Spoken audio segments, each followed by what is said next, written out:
Aula 5. Cobertura e acabamentos. Olá, pessoal! Temos muita coisa para ver hoje. E para não perdermos tempo, vamos logo relembrar aquilo que vimos na aula passada. Revisão, aula 4. Do piso ao teto. Na aula passada, executamos as vergas sobre os vãos de portas para evitar fissuras de canto.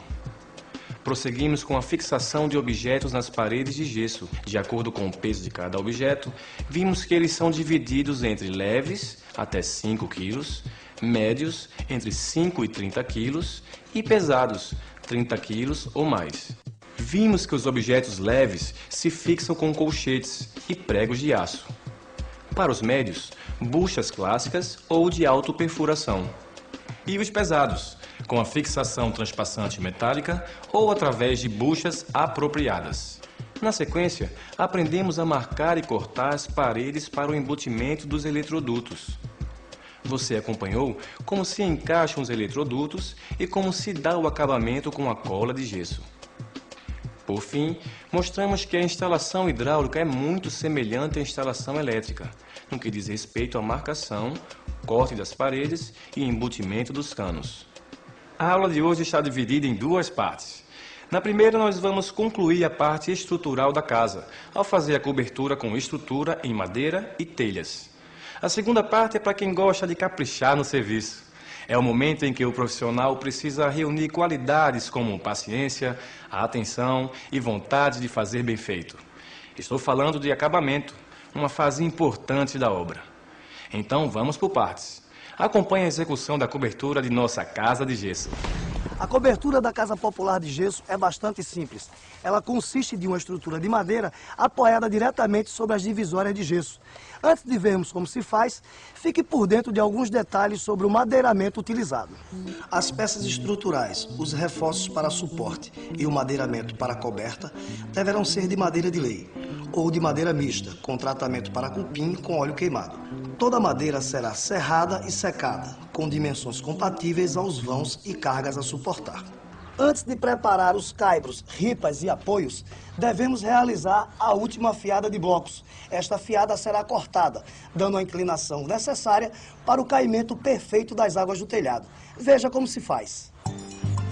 Primeiro, o mestre de obras marca os blocos das extremidades da casa. Ele traça o ângulo de acordo com o projeto e corta os blocos em seguida. Pronto. Esses blocos serrados serão usados nos 4 cantos da casa.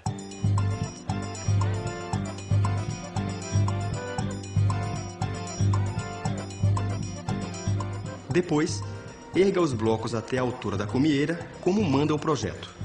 Com a trena, meça o ponto exato da cumieira e fixe um prego.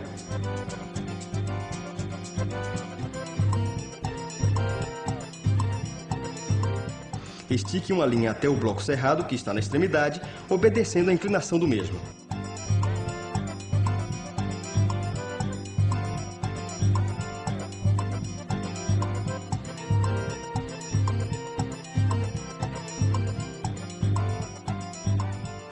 Depois, com a ajuda da régua de pedreiro e um lápis, marque a parede.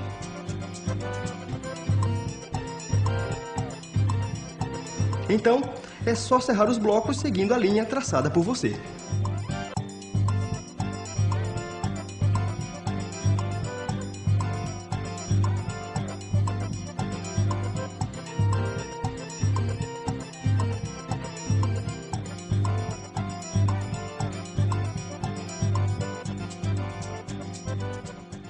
Como vocês podem ver ali na casa, seguimos com as paredes que receberão madeiramento do telhado. Elas têm a mesma altura e seguem o mesmo ângulo. Você acompanhou aqui a execução da primeira parede. As demais foram feitas da mesma forma. As divisórias estão prontas para receber as primeiras peças de madeira. Veja o que é preciso ser feito antes de iniciar com a coberta. Gente, uma coisa importante. Não será permitido o uso de madeira com empenos, como esse caibro, por exemplo, ou qualquer outro tipo de defeito que venha comprometer a resistência e a durabilidade da estrutura do telhado. Agora vamos iniciar a fixação do madeiramento sobre as divisórias. Fique atento. As primeiras peças a serem instaladas são as linhas. Elas são as peças mais grossas e pesadas, que recebem todo o peso das telhas. Por isso, são assentadas sobre as paredes. Esta casa recebe 6 linhas ao todo. Em seguida vem os caibros, dispostos sobre as linhas. Eles obedecem uma distância padrão entre si. Essa distância pode ser regulada facilmente com uma bitola de madeira. Por fim, chega a vez das ripas, que são mais finas. Elas seguem o mesmo sentido das linhas e se apoiam sobre os caibros, formando um xadrez. Todas essas peças são fixadas com pregos. Chegou a hora de colocar as telhas. Tem gente que pensa que isso é muito fácil e qualquer um pode fazer. Sim, qualquer um pode fazer, desde que faça bem feito, né? E para isso tem que seguir uma ordem lógica. Senão, os futuros moradores desta casa terão uma grande chance de goteiras. E goteira é um troço muito chato, não é verdade? Então vamos lá.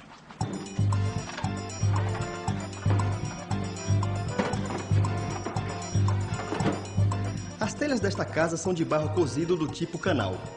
As peças não devem apresentar defeitos, permitindo sobreposições e encaixes perfeitos. O assentamento começará com as telhas calha, no sentido da inclinação do telhado, do beiral para a cumieira. Devemos colocar as telhas com a concavidade voltada para cima e a extremidade mais larga para a cumieira. Na sua parte mais larga, a distância entre as duas fileiras de canais será de no máximo 5 centímetros.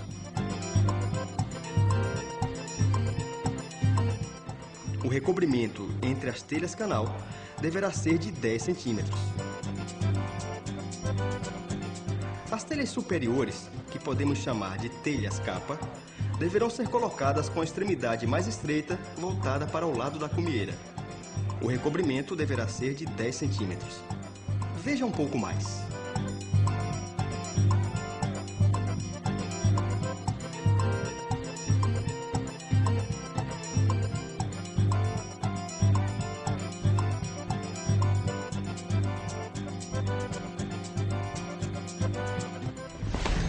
Fácil, não é? Continue prestando atenção e veja como são feitos outros detalhes do telhado. Repare no detalhe da cumieira.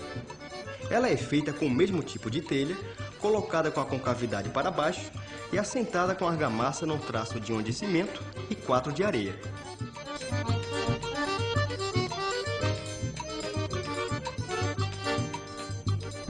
A telha cerâmica tipo canal, ela é mais indicada porque ela é encontrada em vários locais e as pessoas sabem como utilizá-la de uma forma mais, sem grandes dados técnicos. Todo mundo sabe colocar a telha em cima da casa.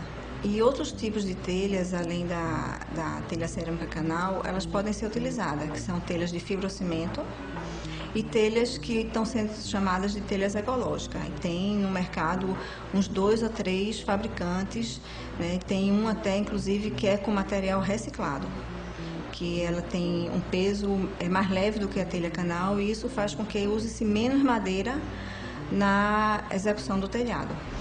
Vamos em frente com a segunda parte dessa aula. Agora damos início a uma nova fase, o acabamento. O acabamento é o cartão de visitas do bom profissional. É onde seu trabalho fica à mostra. Todo mundo percebe uma cerâmica bem assentada, rejuntos bem feitos, paredes lisas e perfeitas. Por isso, abra o olho e acompanhe de perto algumas das técnicas de acabamento em gesso. Chegamos à fase de acabamento. Daqui para frente, nós veremos técnicas que vão deixar a sua casa ainda mais bonita. E para começar, vamos falar sobre os blocos. Eles são fabricados industrialmente e apresentam ranhuras e linguetas para seu encaixe. Depois de instalados, os blocos apresentam desníveis entre si. Essas falhas devem ser cobertas com massa de gesso. Deve-se aplicar e espalhar a massa uniformemente, no nível da superfície da divisória. Isso é o que chamamos de rejuntamento dos blocos de gesso. Não se trata de um acabamento, mas de um procedimento obrigatório que você deve fazer, mesmo que a parede receba outros tipos de revestimento. Use a desempenadeira lisa ou espátula para nivelar e arrancar possíveis irregularidades. Além da aplicação no acabamento do rejunte de bloco de gesso, existem outras aplicações onde se pode utilizar a massa de gesso. Ela é utilizada no emassamento liso ou texturizado de paredes, por exemplo. Na hora de aplicar a massa de gesso como acabamento, devemos tomar alguns cuidados para garantir o sucesso da aplicação. Mas antes vamos ver como se prepara a massa.